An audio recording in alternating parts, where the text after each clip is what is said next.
Mu nkuba ya Jeff Dembo okuva mu Gwomwendo okutuuka mu Desemba omwaka oguwedde, enguudo nnyingi mu disitulikiti y'Iganga ne Mayuge zaayonoonebwa bya nsusso. Enguudo zino zaali zisuubirwa okuba nga ziteredde mu biseera by'omusana, wabula ng'embeera yaazo yeeyongera kwonooneka.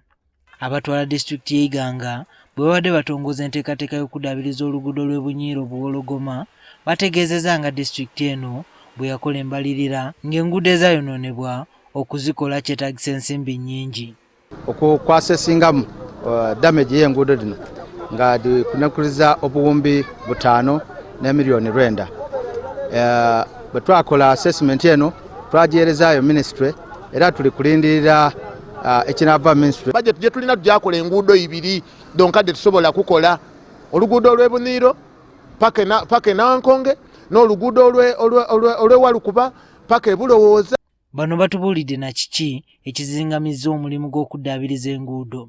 Nti twali tufuna esente emiliyoni nga 880 okuva mu road fund. Aye esente no baadisalako bayiza ku miliyoni 363. Kino kitegeeza nti enguudo de twali supposed okola nga tekeibwa okola mu Iganga district disalibwako.